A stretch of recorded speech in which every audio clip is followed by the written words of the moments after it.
Por más de 2 décadas seguimos en pie, proclamando el Evangelio de Jesucristo, siendo una extensión del ministerio Casa de Oración Guadalajara del pastor Chuy Olivares. Nos establecimos en el sur de California con el deseo ferviente de hacer la voluntad de Dios. Somos Casa de Oración Fontana, una iglesia donde ministramos a Dios adoración. Ministramos al mundo con las verdades bíblicas, por medio de la enseñanza y a través de los dones del Espíritu Santo. Y ministramos con nuestros testimonios de vida. Casa de Oración Fontana, desde 2002, comprometidos con la verdad. Ahora te invitamos a escuchar un mensaje de la palabra de Dios para tu vida. Dios siempre tiene preparado algo para nosotros, que conozcamos cómo es Él, cómo seguirá siendo y cómo fue en el pasado. Entonces, vamos a seguir estudiando los salmos. Hace 2 semanas comencé este salmo, el Salmo 68. Tiene 35 versículos. Avanzamos un poco hasta como por el versículo 12. Y allí en el versículo 12, Dios me hizo que hiciera un Selah. Selah, ustedes saben lo que quiere decir un Selah, ¿verdad? Un alto, un descanso allí, y me dijeron, aquí quiero que te quedes y de aquí vas a sacar la enseñanza. Bueno, la enseñanza se dijo hace 2 semanas. ¿Y quiénes fueron las bendecidas? Pues las hermanas, porque Dios me dio una palabra para todas las hembras, para todas las hijas de Dios. Y no es por casualidad, sino que si ustedes se dan cuenta que aquel día yo hice mención a que cómo Dios en el Antiguo y en el Nuevo Testamento hace uso de sus hijas, de las mujeres. Entonces, claro, la Biblia algunas veces no nos da a conocer mucho cómo las mujeres se desempeñan, algunas, no todas, que son mencionadas en la Biblia, pero yo lo di a conocer. Entonces, Dios trabaja siempre, y si ustedes se acuerdan, el subtítulo que le puse a ese día fue el otro equipo de Dios. Pero es que siempre Dios se va a tener reservado un equipo, un remanente. Dios trabaja con remanentes, y esos remanentes Dios los usa para que salgan adelante cuando Él los necesita. Entonces, di a conocer cómo Dios, primero, antes de usar a sus hijas, primero las sana y luego les asigna lo que ellas o cómo ellas van a trabajar en el ministerio, como hoy en día en la iglesia, como trabajaron en aquel entonces. Y eso fue lo que se trató. Estoy dando un contexto de los versículos que estudiamos. Entonces de ahí salió la enseñanza para las mujeres. Y no es por nada, pero si ustedes se fijan, Dios cómo está tratando con las hermanas en la iglesia. Hay muchas que han estado enfermas y siguen todavía, pero es que Dios quiere sanarlas. ¿Por qué? Porque Dios va a usarlas tarde o temprano. En algo las va a usar, pero Dios sana, ¿me entiende? ¿Y por qué no es tanto el sanar en lo físico? Porque todos nos vamos a enfermar, ¿me entiende? Algún día. Eso de que dicen de que uno no tiene que parar de sufrir es mentira. Siempre vamos a sufrir porque en la genética, por herencia, algunos vamos a enfermarnos y por negligencia también. Pero a la vez Dios trata con su pueblo, con su cuerpo, con sus hijas y con sus hijos también. ¿Para qué? Para sanarlos no solamente físico, sino que en el alma, sanar el alma y poder fortalecer el espíritu. Vamos a comenzar el salmo. Nos quedamos en el Salmo 68, en el versículo 13 en adelante. El título se llama Victoria profética de Dios. Vamos a descubrir por qué. Dijimos que este salmo es un salmo inspirado por David en todas las grandezas de Dios, y toma como ejemplo cómo Dios en su soberanía y en su poder acompaña siempre, todo el tiempo, a su gente, a la iglesia, y en aquel entonces a Israel. Y cómo Él los defendió, cómo él los encaminó desde la salida del monte de Sinaí y fue con ellos en la marcha sobre el desierto, y cómo él les fue quitando, como quien dice, en piedras del camino, todos los enemigos, y cómo Dios los defendió. Muestra el Salmo el poderío de Dios, las victorias que él lleva a cabo y cómo lleva a su pueblo a la tierra prometida. Entonces, a pesar de todo ese contexto historial que David da a conocer desde un principio, cómo fue que el pueblo, para poder llevar la santidad, o sea, el tabernáculo, ¿entienden? Cuando era llevado, allí iba el poder, representaba el tabernáculo, ahí representaba el poder de Dios, la presencia de Dios. Y eso era muy crítico porque Satanás no quería que la presencia de Dios anduviera sobre ellos. ¿Me entienden? Y por eso los enemigos por todos lados. Es lo mismo de hoy en día. Nosotros llevamos el tabernáculo dentro de nosotros, la casa de Dios. Este cuerpo es morada y templo del Espíritu, ¿eh? Pero Satanás no quiere que llevemos la santidad esa que ellos llevaban. Hoy en día no le gusta que nosotros nos santifiquemos. Y a ellos también. Por eso es que tanto enemigo. Pero mire, el poder de Dios, así fue como se manifestó con ellos. Y enemigo tras enemigo, Dios los fue apartando del camino. Y después de eso, en el desierto, toda esa historia que David expresa en el Salmo, cómo fue que Dios les ayudó a ellos y cómo le ayudó a él también. Hubo un momento en que David llevó el tabernáculo junto con otros, y no les fue muy bien que se diga, ¿eh? Está la historia en 2 Samuel, pero a través de todo eso, él decía cómo aquellos dieron gracias a Dios en las victorias que Dios los sacó de muchas, y cómo nosotros debemos hacerlo. Eso es lo que David está dándonos a conocer, y que hoy en día nosotros también tenemos que dar. Vamos a irnos uno a uno. El versículo 13 dice: bien que fuisteis echados entre los tiestos, seréis como alas de paloma cubiertas de plata, y sus plumas con amarillas de oro. Mire, el pueblo de Dios provenía de circunstancias humildes. Cuando él dice, fuisteis hechos entre los tiestos, usted sabe que son los tiestos, ¿verdad? Es un pedazos de barro. O sea, cuando se quebraba una olla de barro, esos pedazos son tiestos. Entonces, ¿se acuerda cuando Job estaba enfermo de su piel, que le vino una enfermedad? Él se tallaba con un tiestos así, porque le picaba, le daba comezón, y se sangraba cuando él se hacía así, usaba eso. Entonces el Señor está dando a conocer al pueblo de Israel y le dice, fuisteis echados entre los tiestos. O sea, fuisteis echado en lo quebrantado, pues en los pedazos. Pero a pesar de eso, comparten la gran victoria de Dios a través de todo ese sufrimiento que pasaron por el desierto sobre sus enemigos, y cuando con Josué comenzaron a entrar a la tierra prometida, ¿se acuerdan? Y son honrados con grandes bendiciones y dones. Las alas de paloma que él expresa, cubiertas de plata y oro, se ha tomado para referirse al pueblo de Israel disfrutando de la prosperidad, o incluso como un trofeo particular arrebatado al enemigo.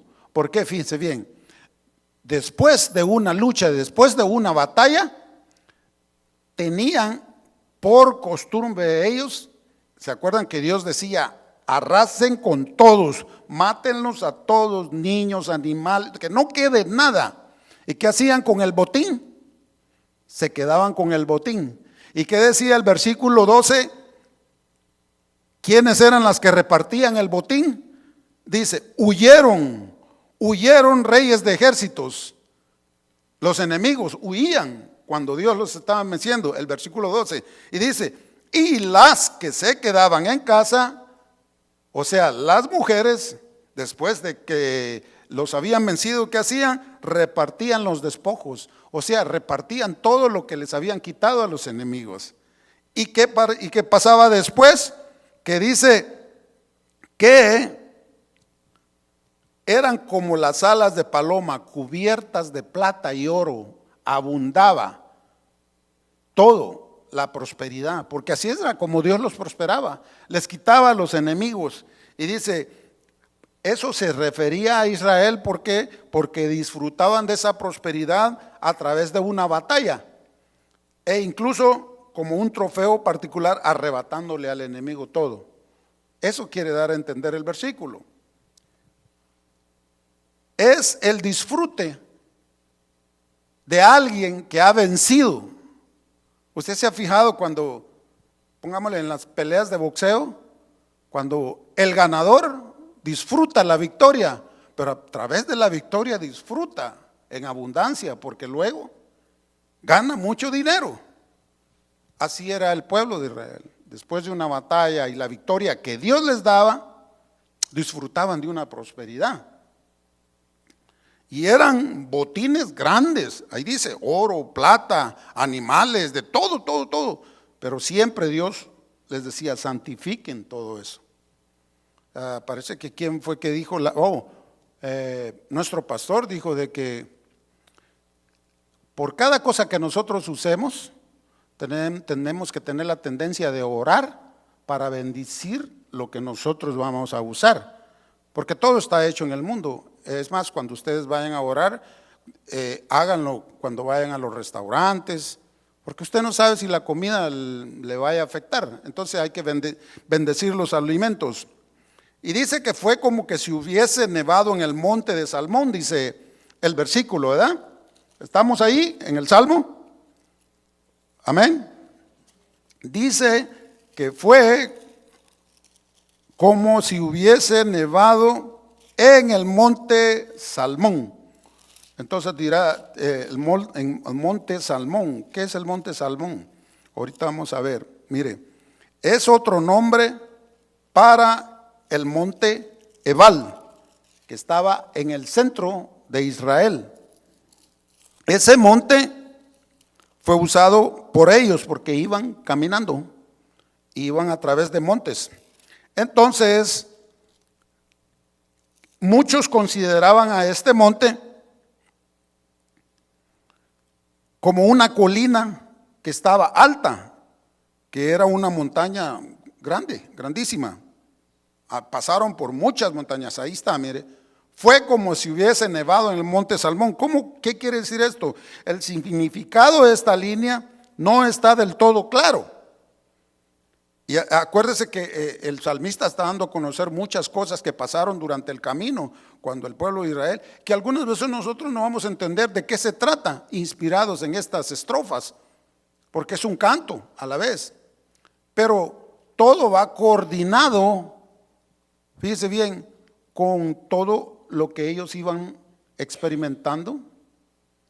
Y dice, el significado de esta línea no está del todo claro y ha sido fuente de mucha especulación, porque según el libro de Jueces, en el capítulo 9, versículo 48, a este monte el Salmón le decían el oscuro también. A lo mejor era muy oscuro, muy callado, era muy peligroso, y es uno de los montes de Siquén. Dice que en Jueces, en el capítulo 9, 48, se lo leo, dice, entonces, ¿cómo conocían este monte ahí en aquel entonces? Dice, entonces subió Abimelech al monte de Salmón. Mire, algunas veces los montes servían de refugio y a otras veces para esconderse, para atacar a los enemigos. Y dice, él y toda la gente que con él estaba, y tomó Abimelech una hacha en su mano y cortó una rama de los árboles y levantándola se la puso sobre sus hombros, diciendo al pueblo que estaba con él, lo que me habéis visto hacer, apresuraos a hacerlo como yo. En ese pasaje estaba pasando algo. Ustedes saben de que si usted se va al libro de segunda de juez, en el libro de Jueces, en el capítulo 9, 48, todo el capítulo, usted se va a dar cuenta del contexto por qué dan a conocer el monte.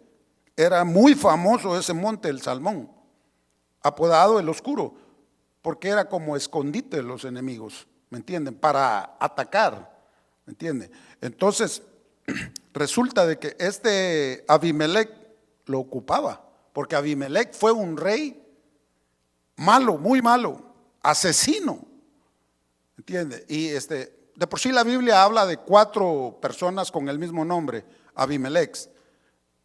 2 filisteos en el tiempo de Abraham y en el tiempo de los jueces. Era un rey, pero fue un rey malísimo, que hasta mandó a matar a todos sus hermanos para estar en el poder que hacía. Dado caso que él era muy sanguinario, asesino, hace mención acerca de dónde, acerca de esta montaña muy alta, el Salmón, que es por donde los israelíes pasaron. ¿Cómo fue que esta fue una batalla contra el enemigo en un tiempo?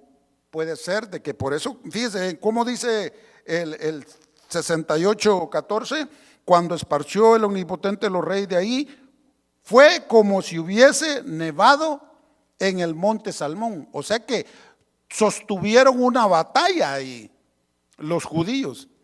Y puede ser que haya hasta caído nieve durante el tiempo de nieve. En esos momentos, aunque el clima haya sido fuerte, Dios estaba con ellos allí. Los sacó victoriosos en esa montaña. Luego dice el 15, hablando de otro monte.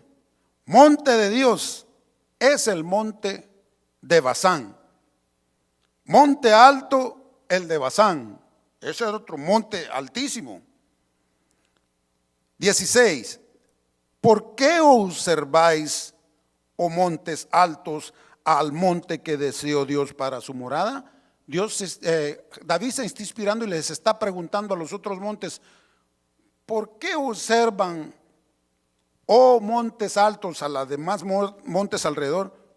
¿Por qué miran mal, se puede decir, al monte que deseó Dios para su morada? O sea que quiere decir que los israelíes tuvieron una batalla, vencieron a los enemigos y posaron ahí. ¿Por qué? Porque Dios quería, pues así ellos iban conquistando, acuérdense. ¿Por qué? Porque ellos iban entrando en la tierra prometida y todo pedazo que llegaban, limpiaban, pues les iba perteneciendo. Hasta hoy en día lo están haciendo los judíos y vamos a ir para allá. Y poseyeron todo lo que Dios les había prometido.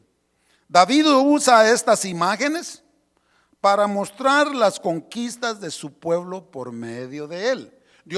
David estaba bien seguro que la victoria se la daba Dios, no la hacían ellos. Usted se da cuenta en los otros salmos donde él dice, Señor, que tu presencia esté sobre mi pueblo. Usted sabe cómo Dios anhelaba por la presencia de Dios, porque sabía que los enemigos estaban presentes. El monte de Basán que él habla, el que escogieron para posar ahí, descansar, se puede decir, tiene historia hasta el día de hoy. Es el monte más alto donde Dios los llevó para que habitaran. Está al norte de Israel. ¿Y sabe cuál es el norte de Israel? Está cerca de donde hoy derrocaron a uno de los dictadores que se fue huyendo para Rusia. Es Siria.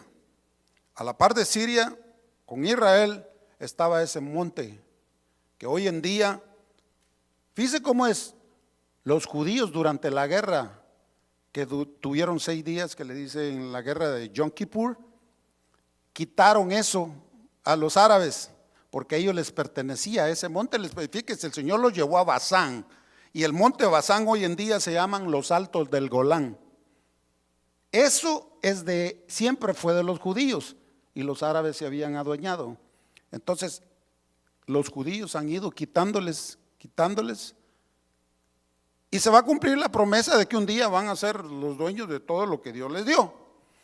Pero en aquel entonces se llamaba el monte de Basán. Hoy el día, como les digo, se llaman los Altos del Golán. Y si ustedes van, los Altos del Golán es la frontera también entre Siria, donde Yasser al-Arafat, el dictador que quitaron, hasta se metieron y bombardearon hoy en día, hace como unos 3 meses allí. Pero les perteneció a los árabes y ellos lo agarraron.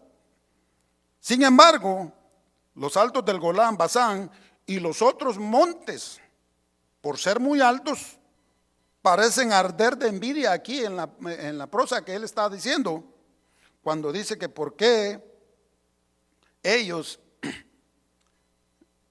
¿por qué observáis, oh montes altos, al monte que deseó Dios para su morada? Está dando a entender que todos los montes se llenarían de envidia porque Dios escogería uno entre todos esos montes. Usted sabe que en aquel entonces, y hasta cuando Israel comenzó a poblar Israel allá por 1935 y 1948, lo reconocieron como una nación. Todo eso era puro desierto. Usted va hoy en día, es diferente. Sin embargo, Basán, este monte y los otros montes parecen arder de envidia cuando ven cómo Dios cambia al final y favorece a Israel, escogiendo entre todos esos montes a otro más pequeño, el monte de Sión. ¿Y usted sabe quién es el monte de Sión? ¿Quién es Sión? Israel, Jerusalén. Dios ya tenía preparado ese lugarcito ahí, siendo más pequeño. ¿Para qué? Para llegar a ser la morada de su pueblo al final y para siempre. Ahí donde están ahora. Si Dios escogió Jerusalén, o sea Sión, a Jerusalén se le dice Sión. Por eso les dicen, son muy criticados porque a los judíos hay una discriminación sobre ellos que les dicen sionistas, ¿verdad? Son algo así, viene del nombre Sión. Siendo más pequeño, fue envidiado por los demás montes. Sin embargo, como a menudo elige a los débiles, fíjese, si es Dios, Dios siempre va a escoger a los débiles para confundir ¿a quién? A los fuertes. En este entonces agarró un monte pequeñito, aquí los voy a sentar y aquí van a vivir para siempre. Y a los necios los confunde, dice, a los débiles para confundir a los fuertes y a los necios para confundir a los sabios. Por eso eligió a Sión en lugar de Basán, los Altos del Golán. Miremos al 17. Dice, los carros de Dios se cuentan por ventenas de millares de millares. El Señor viene del Sinaí a su santuario. ¿De dónde venían? Del Sinaí. ¿Para dónde iban? Para Jerusalén. Ahí era Sión, ahí era la meta. Por mandato de Dios, cuando ellos dicen, los carros de Dios se cuentan por ventenas de millares. Por mandato de Dios, en el Deuteronomio capítulo 17 y 16, el antiguo Israel nunca tuvo un ejército a caballo o en carros. ¿Por qué? Porque aún así estuvieron protegidos, porque Dios luchó por Israel y tenía un poder mayor que millares de millares, como dice el versículo, de carros. O sea, ellos nunca tuvieron carros, pero Dios siempre los ayudó. Por mandato, él en el antiguo Israel dice que ellos nunca tuvieron carros ni caballos cuando venían por el desierto, venían a pie todos, a pie iban hasta la tierra prometida. Con respecto a este versículo, hay un pastor, Carlos Spurgeon, dijo así, la presencia de Dios, fíjese bien, la presencia de Dios es la fuerza de la iglesia. Mire qué bonito, o sea, cuando la presencia de Dios está sobre nosotros, hay poder. Y dice que todo el poder es nuestro cuando Dios es nuestro. 20,000 carros llevarán el evangelio hasta los confines de la tierra, dice, y miriadas de voluntades trabajarán para su éxito. Así se expresó este pastor.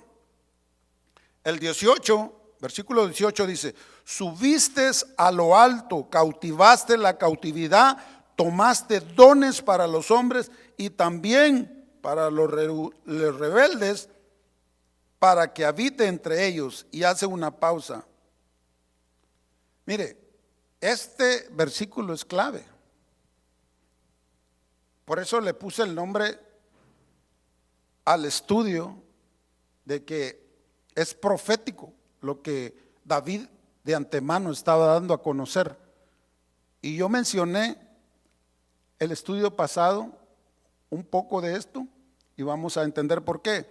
Dice: subiste a lo alto, cautivaste la cautividad, tomaste dones para los hombres. Cuando dice los hombres es para todo su pueblo, y también para los rebeldes, para que habite entre ellos Jehová.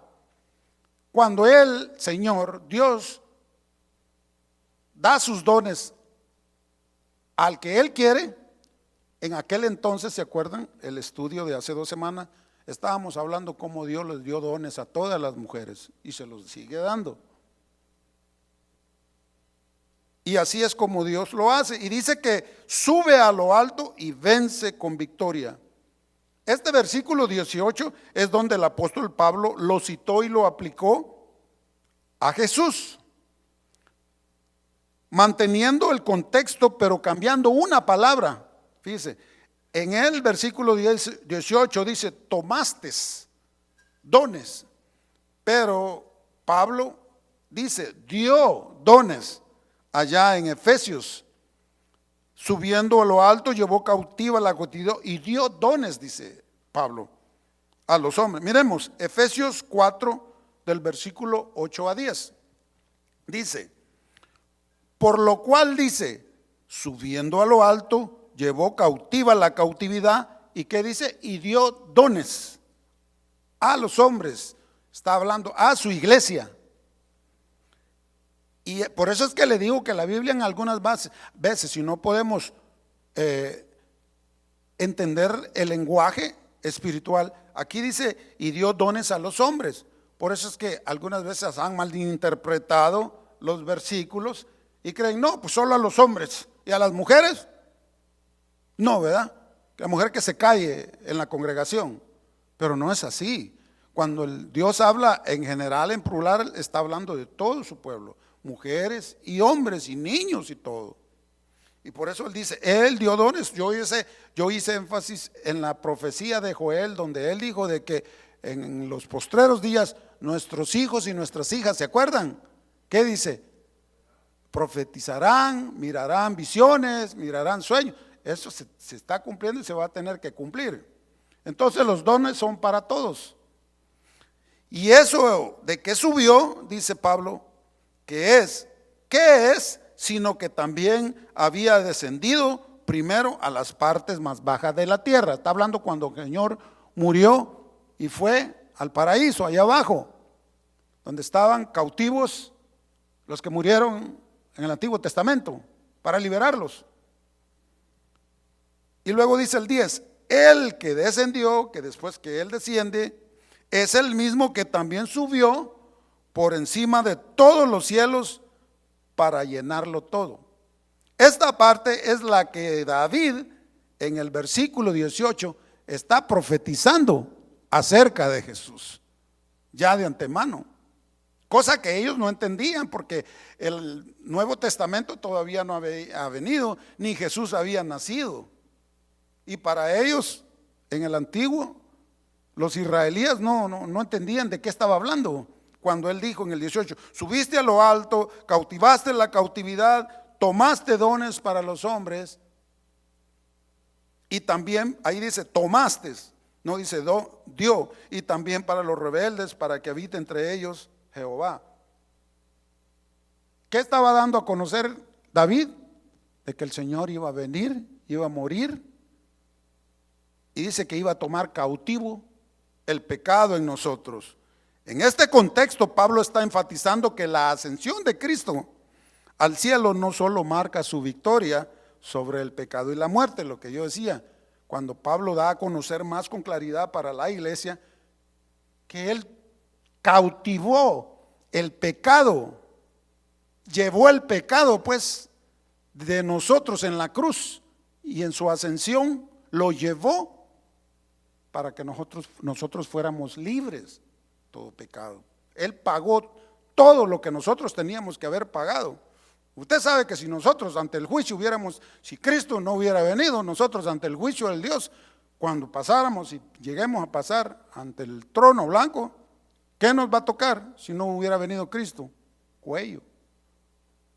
Nos hubiera dicho Dios, ¿eres pecador o no? Sí, pues, sin Cristo todos pecadores, ¿me entiende?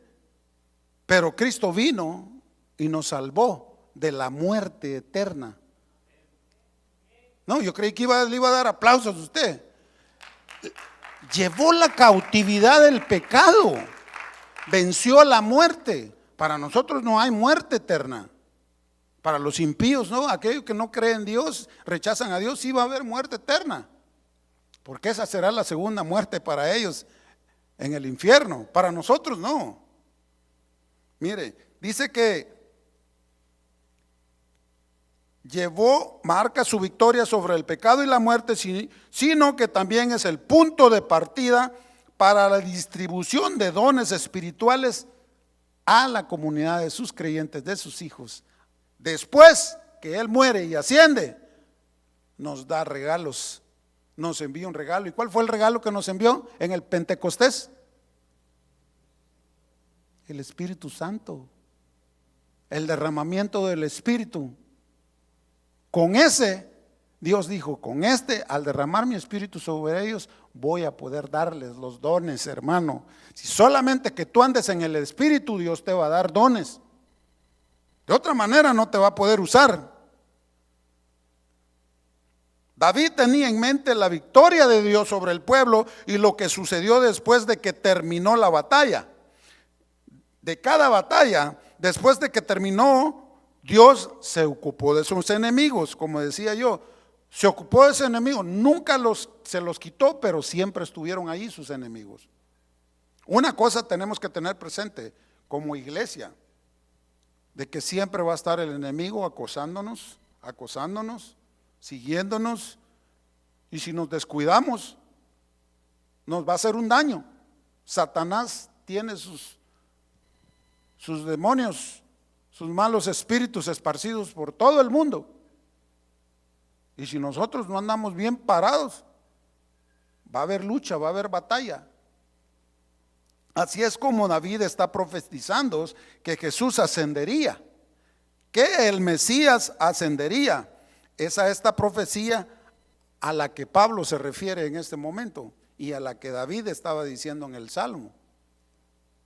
Es donde Jesús resucita de las partes más bajas de la tierra, llevando cautivo la cautividad, el pecado y la muerte que había en nosotros, generando una imagen de victoria y de triunfo.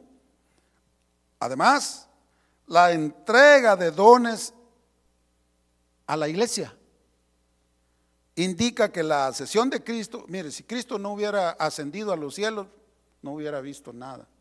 La resurrección hubiera sido en vano. Pero Él tenía que irse y mandar el Espíritu Santo, como lo fue y lo profetizó con los apóstoles. Cuando dijo, me voy, pero enviaré al Consolador. Llevando cautivo la cautividad, el pecado y la muerte que había en nosotros, generando una imagen de victoria y triunfo. Además, la entrega de los dones a la iglesia indica que la ascensión de Cristo no solo es un acto de gloria, sino también un acto de amor, de compasión, de generosidad hacia su iglesia. Porque dijo, no, pues no los puedo dejar así solos, pero los voy a dotar con algo fuerte para que ellos puedan ser partícipes conmigo y preparar el camino como Juan el Bautista lo preparó para Jesús.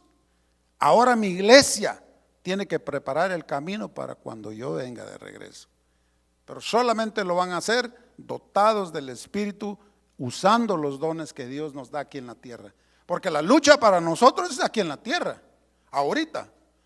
La batalla de nosotros aquí en la tierra, con los enemigos, con los que no nos quieren, con los que nos difaman, con los que nos miran de menos, que porque ya nos creemos mucho, que porque somos cristianos, muchas cosas. Estos dones son habilidades, talentos y funciones específicas que el Espíritu Santo, como decía, otorgó en aquel entonces, en el día del Pentecostés, a cada creyente. Pero todo es con un solo propósito, como dice Efesios, para la edificación del cuerpo de Cristo, o sea, la iglesia. Todo es con un propósito. Si Dios te da un don, no es para que te creas el llanero solitario y digo, no, yo no soy igual que... No, los dones son para edificar a la iglesia. Como por ejemplo, si tienes un don de que puedes restaurar a un hermano, ese es un don, el de restaurar, es un ministerio, que no todos lo tienen. Si tú tienes ese don, puedes restaurar a un hermano que esté alejado, que esté caído, que esté triste. Tú puedes restaurarlo. A un hermano que esté en disciplina, que cayó en pecado y ahorita lo tienen en disciplina, tú puedes restaurar a ese hermano. ¿Sí me doy a entender? Y esto nos ayuda a reflexionar sobre cómo estamos utilizando los dones que hemos recibido. Cada quien tiene un don. Y si no lo ha descubierto es porque verdaderamente no se ha dado cuenta en dónde Dios lo quiere usar. Cada don que hemos recibido para servir y amar a los demás en nuestra comunidad. Y así es como hoy en día podemos descansar en el Señor, en su gracia, la gracia que nos fue dada, y es así como se cumple este salmo mesiánico. David ya estaba diciéndole, de aquel entonces estaba diciendo, va a venir un Mesías y él va a llevar el cautivo que ahora nadie lo puede llevar, porque en aquel entonces no había quien pudiera llevar los pecados por todo el mundo. Dios mataba y mataba y mataba y mataba. Pues llegó un momento en que Dios dijo, no, pues ya no puedo estarlos matando. Tengo que sacrificar un cordero para que ese pague por toda mi creación, por todo el mundo, y así todos puedan conocer que hay salvación, que hay misericordia, que hay un camino. ¿Y quién es ese camino? Jesús, claro. Versículo 19. Bendito el Señor, cada día nos colma de beneficios. Él, el Dios de nuestra salvación. Y dice Selah, hace una pausa. Eso quiere decir. Es innegable que Dios cada día da beneficios, ¿sí o no? ¿Cuántos han sido beneficiados con Dios? No, pues solo por el hecho de que despertamos este día, es un beneficio. La misericordia de Dios llegó hoy en la mañana y te dijo, sigue respirando, ¿verdad? Es un beneficio y no todos lo tienen, fíjense. Hay algunos que amanecen muertitos y nunca jamás vuelven a ver la luz del día. Dios da sus beneficios a su pueblo. Sin embargo, muchos piensan que el sentido de este versículo se traduce con mayor precisión. Bendito sea el Señor que cada día lleva nuestra carga. Lo decía Él siempre derramando su misericordia.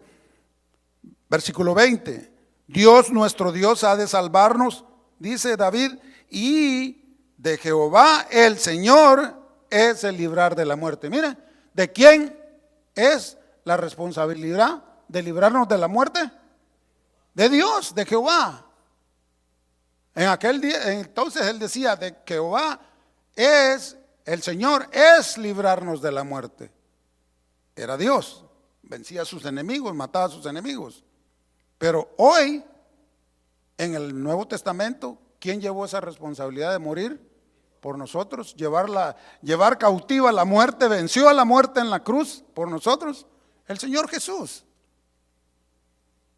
Este salmo también habla mucho de la llegada del arca a Jerusalén, como lo decía, pero eso solo sucedió después de que David derrotó a los enemigos circundantes de Israel que pululaban alrededor, que no los dejaban pasar, que usted sabe, los filisteos y todos esos que derrotó. David piensa en cómo Dios lo rescató en esos conflictos. Al hacerlo, usa la frase, algo poco común pero maravillosa: Jehová el Señor, dándole el crédito al Señor. En aquel entonces, Adonai, como dicen los judíos, o Yahvé Adonai, mencionando el nombre de Dios, sabiendo que la victoria Él siempre se la va a dar a su pueblo. Y por eso el que, inspirando en el Salmo, él se acuerda todo lo que él hizo con los judíos en el desierto, cómo los sacó de Egipto, cómo los llevó por el desierto, cómo los hizo que conquistaran Canaán.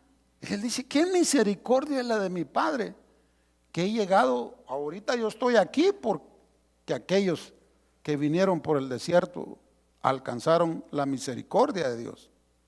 Y si todavía Él continúa conmigo, porque Él dice que al describir la victoria de Dios, David usa una imagen en el Salmo.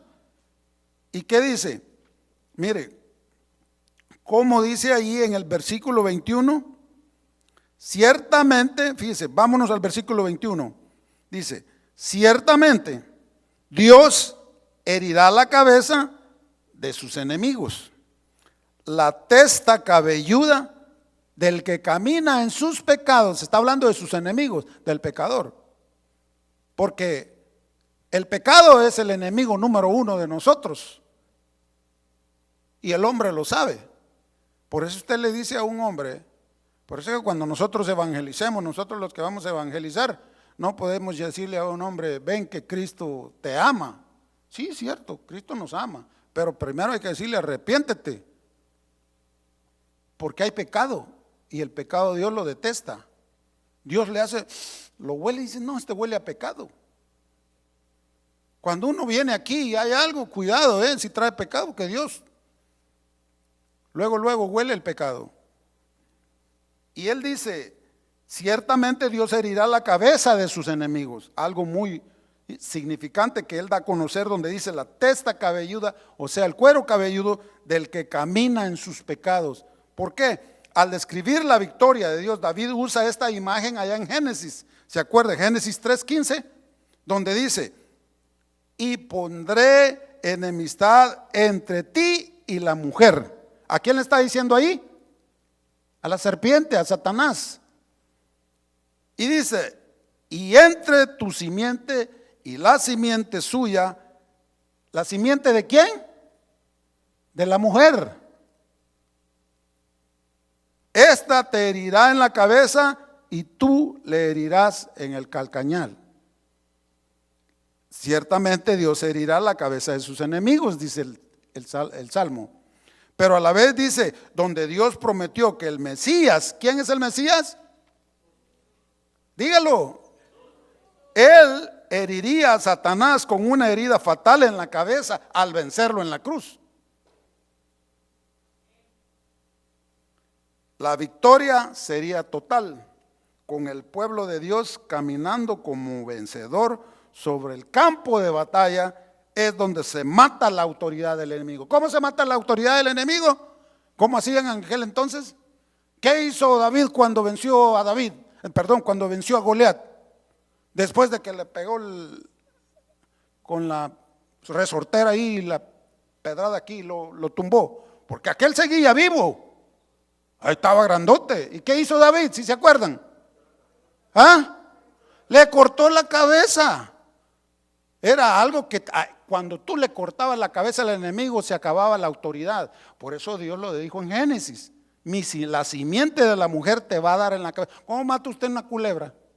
Una serpiente, volándole la cabeza. Así es, o sea, al enemigo hay que terminarlo desde arriba, volándole la cabeza. Ahí se corta la autoridad al que hace el mal.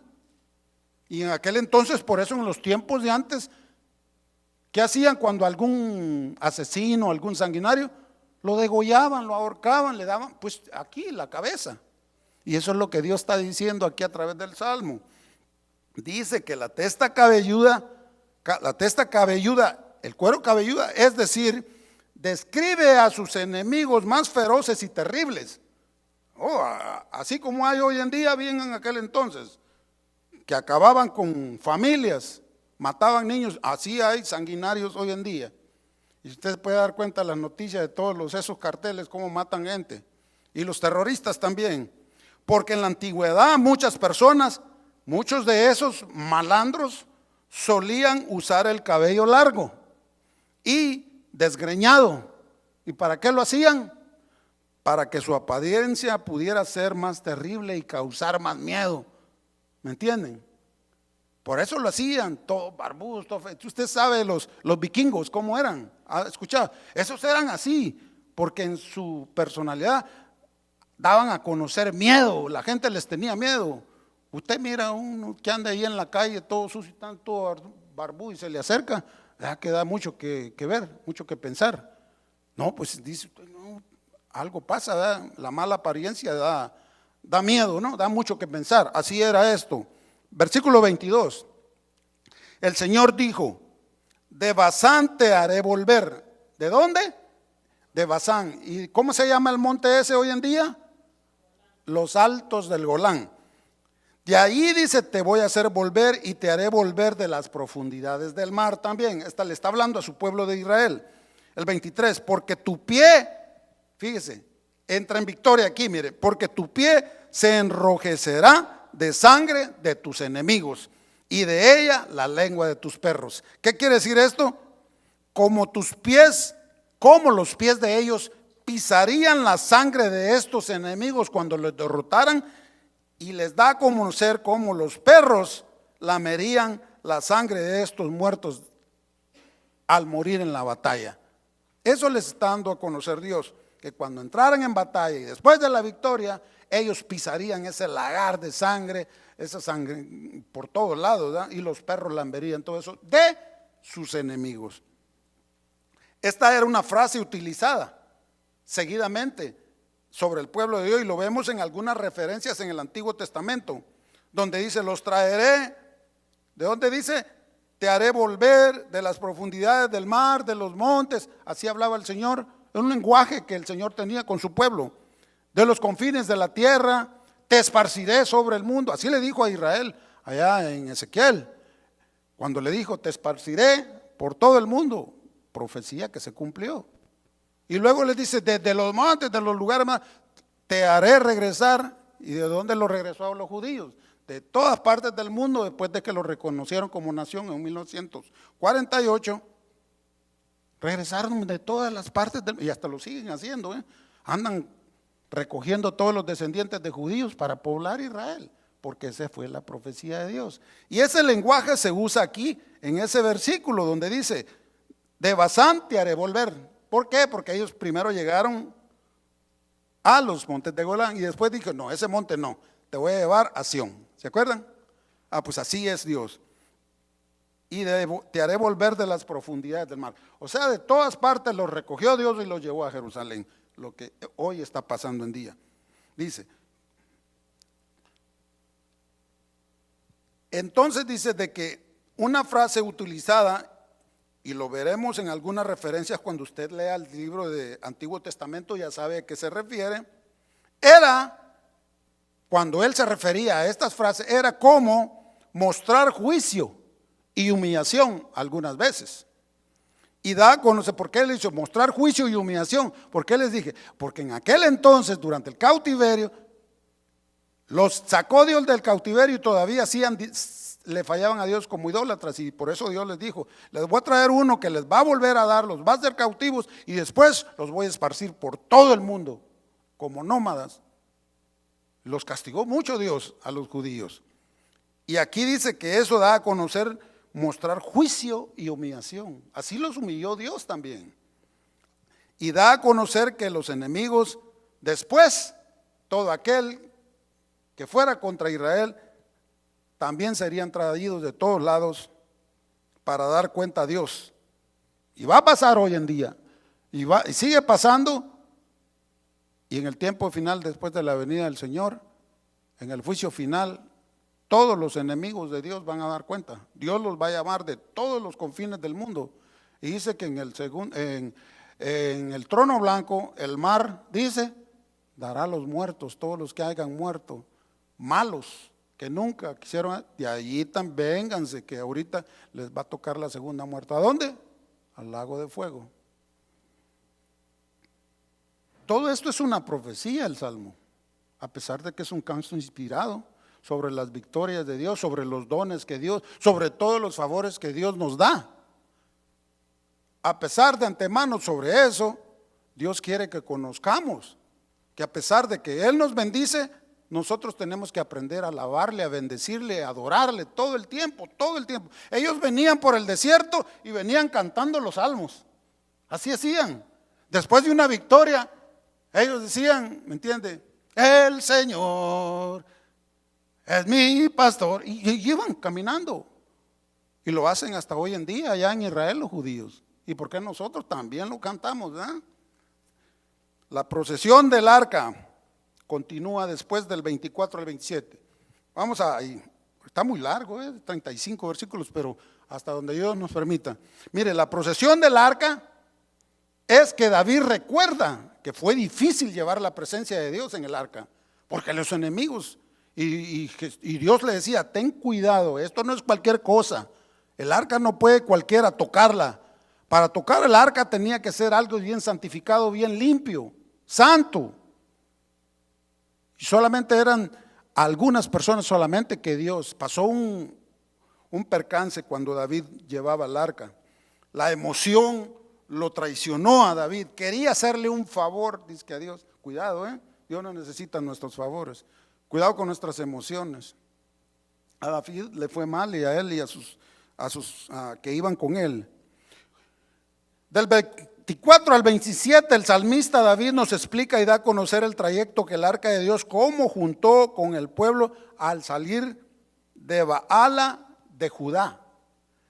En el tiempo de David, David saca el arca desde Baala a Judá y la traslada a otro lugar. Y sucede algo allá en 2 Samuel en el capítulo 6, lo que le estoy diciendo. Pusieron el arca de Dios sobre un carro nuevo, dijo, en un carro nuevo, vamos a cargar el arca, dijo David, queriéndole hacer un favor, ¿va? Cuando la cosa era aquí, Dios quería aquí, ya no, en un carro, en un Mercedes-Benz, ¿entiende? Y la llevaron de la casa de Abinadab, y ahí está la historia, usted la puede leer en el capítulo 6 de 2 Samuel. Pero, ¿qué pasó ahí? Iban con el arca, y de repente como que el arca se fue de un lado, y uno de ellos quiso, como dice, la detengo. ¿Y qué pasó? Dios los fulminó, los mató a todos. Usa se llama, el que murió. ¿Y qué estaba dando a conocer a Dios? Nunca te dije que la movieras. Tú lo hiciste porque quieres hacerme un favor. Ten mucho cuidado. Avisos, experiencias que David pasó. Y él cuenta a través de este salmo, como dije, del 24 al 27, cómo fue el trayecto al llevar el arca. Fue de victoria y fue también de sufrimiento, de victoria y sufrimiento. Dice, vieron tus caminos, oh Dios, los caminos de mi Dios, de mi rey en el santuario, dice el 24. Después del gran triunfo sobre sus enemigos, David y Israel pudieron traer el arca del pacto a Jerusalén. Iban para Jerusalén con el arca porque ya les ganamos, ya los vencimos y todo. Iba muy confiado. Y dijo, no, pues como Dios ya nos ayudó, pues hoy le voy a ayudar a Dios. Nada. Los mató a todos ahí, el Señor. ¿Y qué pasó? Dice que en el 25, ¿y cómo iban? Cuando iban con el arca, que llevaban el arca, dice el 25, los cantores iban delante, los músicos detrás, en medio las doncellas con panderos. Ahí está, mira, el ministerio de las panderistas. ¿Dónde están las panderistas? Un día vamos a ver un buen grupo de panderistas. ¿Ya ve? El ministerio de Dios. Habían panderistas, habían mujeres, Entonces, los cantores iban delante. Ahí iba mi hermano con su esposa, Marta. Los cantores, ¿verdad? Podemos decir hoy en día. Los músicos detrás, dice. Y en medio las doncellas, las vírgenes, con panderos. Iban celebrando la victoria que Dios les había dado al pueblo de David contra los filisteos, ¿entiende? Contra todos, más que todos los filisteos fueron los enemigos acérrimos de David y su pueblo.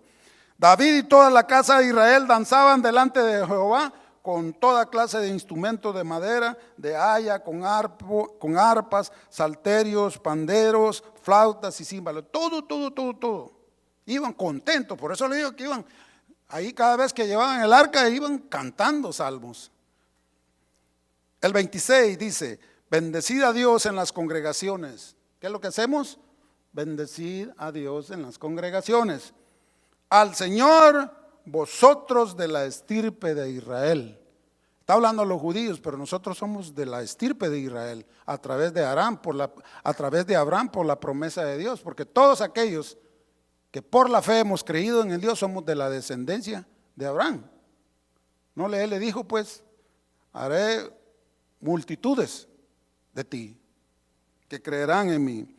Allí estaba, y luego dice el 27, allí estaba el joven Benjamín, señoreador de ellos, y estaban los príncipes de Judá en su congregación, los príncipes de Zabulón, los príncipes de Neftalí. Hace mención acerca de algunas de las tribus que iban con todos ellos. Benjamín era una de las tribus. Benjamín era el más pequeño, el último hijo que nació de las 12 tribus. Del papá de Isaac. ¿Cómo se llama? Jacob, ¿verdad? Sí, Jacob. Bueno, de ahí salieron las 12 tribus y el último fue Benjamín, el más pequeño. ¿Ok? Bueno, está mencionando a Benjamín, las 2 tribus del sur, mire, porque acuérdense que en aquel entonces dividieron después de Salomón. Cuando él muere se divide en todo Israel, 10 tribus al sur y 2 en el norte. Y aquí 2 del sur, Benjamín y Judá. En la procesión del arca, y todos van celebrando cuando iban con el arca, cantando, adorando al Rey, al Dios que vive por siempre y para siempre, a Jehová de los ejércitos, dándole la gloria, que es lo que nosotros hacemos cuando estamos reunidos aquí, ¿o no es así? Hace poco lo hicimos. Tenemos que estar haciendo siempre que marchemos en el lugar santísimo de Dios. Aquí nosotros venimos a marchar, cuando venimos a cantar, a danzar, para ir preparando la venida, mire, del camino de nuestro Señor Jesucristo. O sea que cada vez que nosotros nos reunimos con panderos y todo, y nuestras voces y todo, estamos preparando el camino para la venida del Señor. ¿Por qué? Porque aquí está la escuela.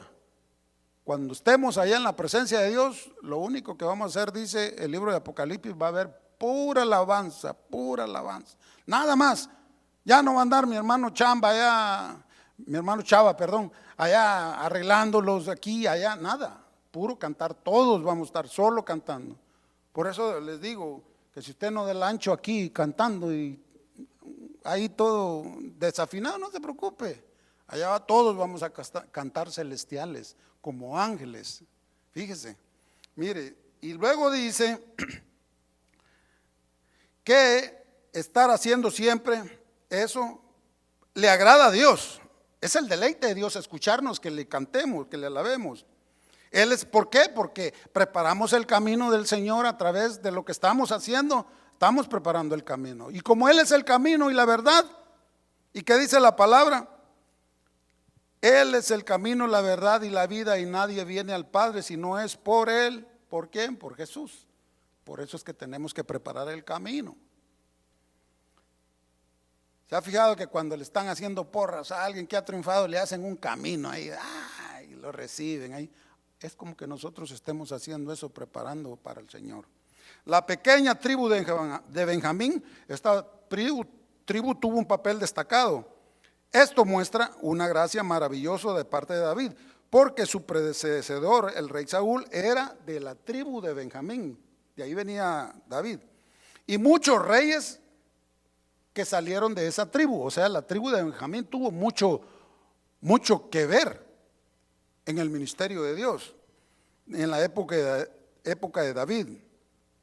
Esta tribu al final fue extremadamente disminuida y casi extinguida bajo el periodo del libro de los jueces. Y luego hace mención de las 2 tribus después. O sea que al final la tribu de Benjamín como que desapareció. Todavía los andan buscando a todos los descendientes de la tribu de Benjamín. ¿Sabía usted eso? los judíos andan buscando a todos los descendientes porque ellos quieren volver a tener las 12 tribus ahí en Jerusalén. Y luego hace mención de la tribu, 2 tribus del norte, abajo de Zabulón y Neftalí, abajo donde estaban las 10 tribus, Zabulón y Neftalí, representando los 2 reinos todos juntos, adorando a Dios. Versículo 28, dice: tu Dios ha ordenado tu fuerza, confirma, oh Dios, lo que has hecho para nosotros, dice el versículo. O sea que David estaba agradecido por la maravillosa victoria que Dios los hacía pasar, porque todo venía de él, pero también sabía que aún quedaban muchos desafíos por delante. O sea que nosotros no nos estamos iguales, no nos creamos que hacia llegar a Dios todo se acaba, no, tenemos muchos desafíos por delante para nosotros, muchas luchas, ¿o no es cierto? ¿Quién no tiene luchas y desafíos y problemas hoy que estamos en Dios?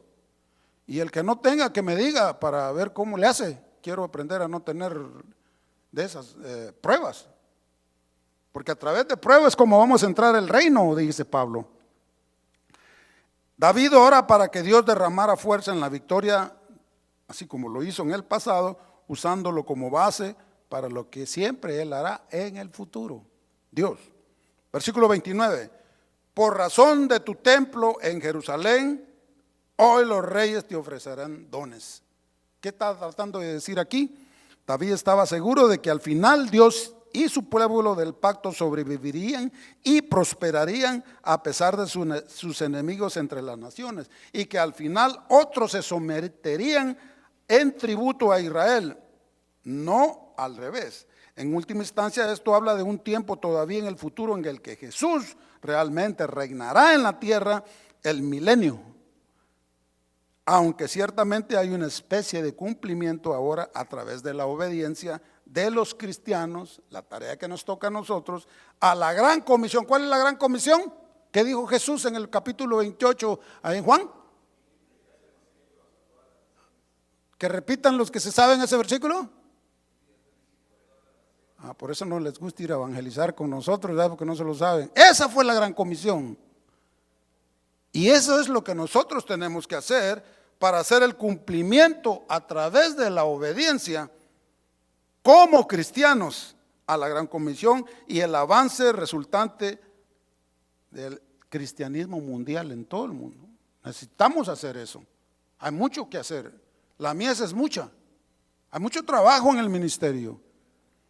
Pero como dije, Dios reparte los dones. No todos van a tener el don de poder evangelizar.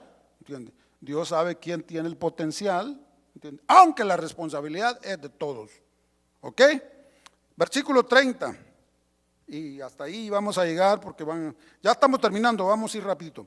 Reprime la reunión de gentes armadas, la multitud de toros con los becerros de los pueblos, hasta que todos se sometan con sus piezas de plata. Esparce a los pueblos que se complacen en la guerra. ¿Qué dice aquí? En algunas tradiciones la palabra reunión se traduce como juncos, y estos a menudo se asociaban con el río Nilo, por lo que David podría estar orando para que Dios los mantuviera a salvo de los egipcios y etíopes, que eran enemigos de ellos. Le pide a Dios que haga eso hasta que ellos, como todas las naciones, vengan y presenten tributo a Jerusalén, como lo hacían con Salomón. ¿Se acuerdan cuando llegaban todos los enemigos de Salomón a dar tributo a él? Así va a ser en el milenio, cuando todos los enemigos vengan a Jesucristo a pedirle perdón. Ya que las naciones que han amado la guerra y los tributos serán humillados y despojados, así como lo hacían en aquel entonces, que los despojaban de tus, así va a ser en el futuro. Versículo 31, y vamos terminando. Vendrán príncipes de Egipto, de Etiopía, y se apresurará a extender sus manos hacia Dios. Estos eran los enemigos en aquel entonces. Egipto, Etiopía, él nombra solo a estos como los grandes y antiguos enemigos de Dios en aquel entonces. Y como la clase de hombres sumamente inicuos, idólatras e incorregibles, estos antiguos enemigos se tornarán a Dios en un futuro como buenos enemigos, como buenos amigos. Cristo reunirá un pueblo de los reinos del pecado. Y la profecía, Cristo reunirá a un pueblo de los reinos del pecado. Hay muchos ahí en el mundo que llegarán a los pies del Señor. Los grandes pecadores se entregarán al cetro de la gracia y los grandes hombres se convertirán en buenos hombres al venir de Dios, al venir el Señor. Mire, cuando nosotros hagamos la gran comisión, solamente así. Versículo 32, reinos de la tierra, cantar a Dios, cantad al Señor. Sabiendo la victoria final de Dios, David invita a las naciones a adorarlo. Ahora, era mucho mejor para ellos hacerlo ahora con un corazón dispuesto y rendido que hacerlo más tarde como enemigos conquistados. 33, al que cabalga sobre los cielos de los cielos que son desde la antigüedad. He aquí, dará su voz poderosa. Voz, esta palabra hebrea antigua responde a Olán, que no solo mira hacia atrás al tiempo pasado, sino adelante hacia el futuro. Y el 34 dice, atribuir poder a Dios sobre Israel es su magnificencia y su poder está en los cielos. Reconocer y rendirse al poder de Dios y notar su gobierno sobre Israel y sobre todas las naciones solo puede traer bendición a nosotros. Si nos rendimos, Dios va a traer bendición. Pero si andamos como orgullosos, no va a haber nada. Todo el que se rinde, hay una alabanza que dice, yo me rindo a ti. A él. Eso es lo que nosotros tendríamos que estar haciendo 24 horas. El último, temible eres, oh Dios, desde tus santuarios, el Dios de Israel, Él da fuerza y vigor a su pueblo. Y luego al final dice, bendito Dios, bendito sea Dios. David pensaba en la tierra de Israel como el lugar santo de Dios, que le pertenecía de una manera especial, porque sí es de ellos todo eso. Sin embargo, David tenía la sofisticación para comprender que Dios era más grande que cualquier santuario, ya fueran en tierra, montaña o templo. El Dios que participa activamente en la vida y la victoria de su pueblo es digno de alabanza.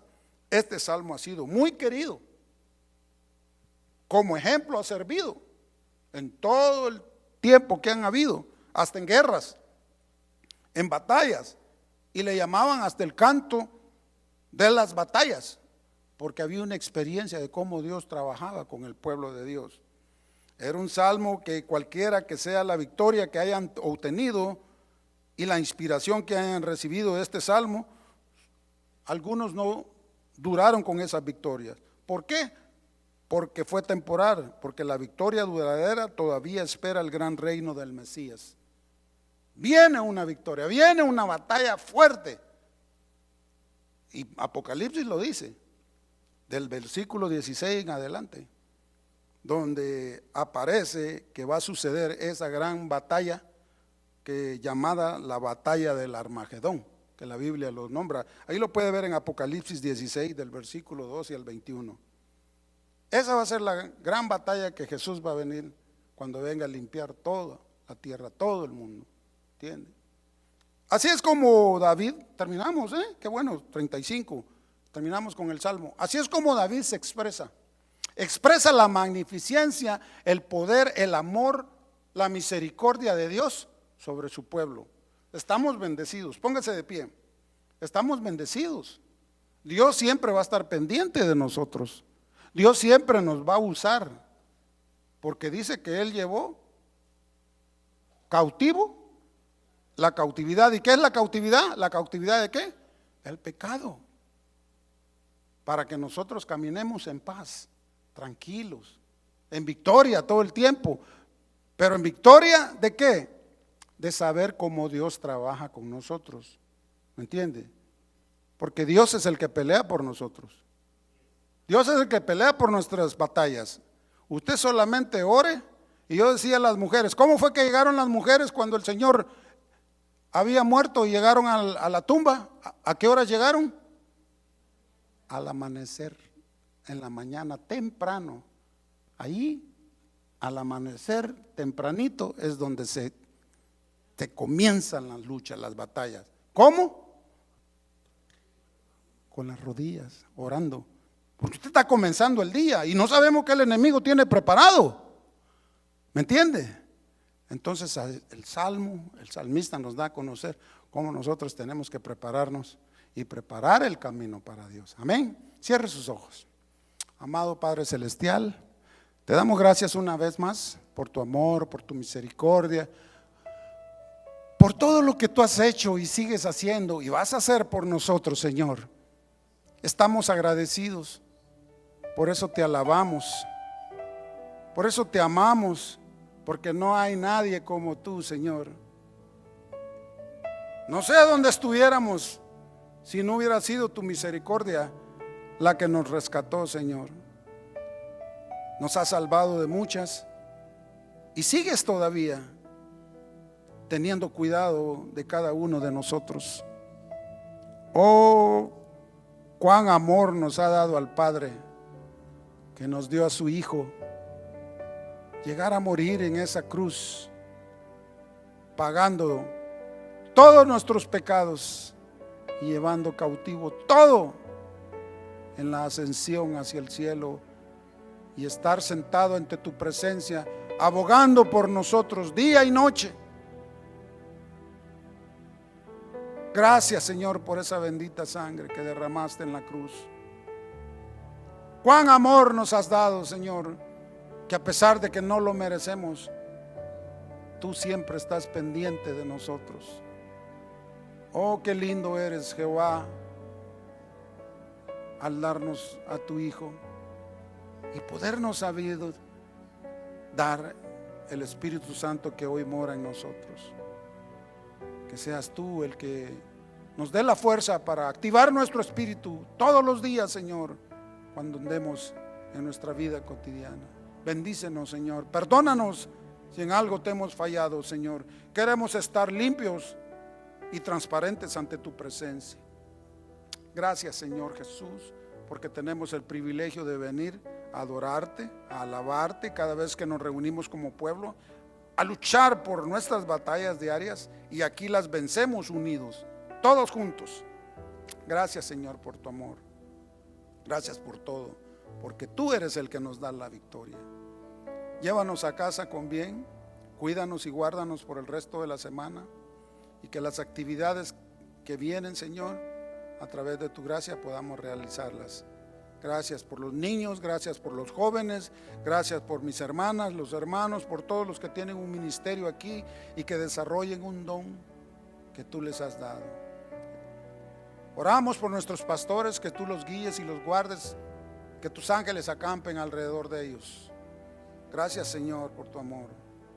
En Cristo Jesús nos despedimos sabiendo que tu presencia seguirá con nosotros. Y la iglesia dice, amén. Una ofrenda de aplausos para el Señor y estamos despedidos. Amén. Bendiciones a todos. Dios de proezas, Dios. Esperamos que este mensaje haya sido de bendición y edificación para tu vida. Visítanos en cualquiera de nuestras reuniones, miércoles 7 p.m. y domingos 1 p.m. Estamos en el 17244 Randall Avenue, Fontana, California.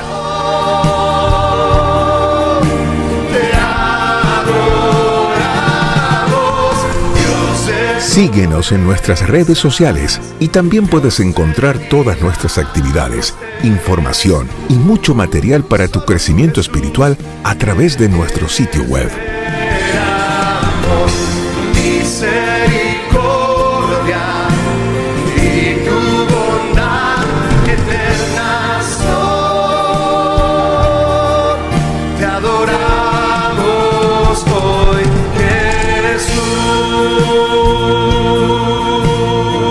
Comunícate con nosotros.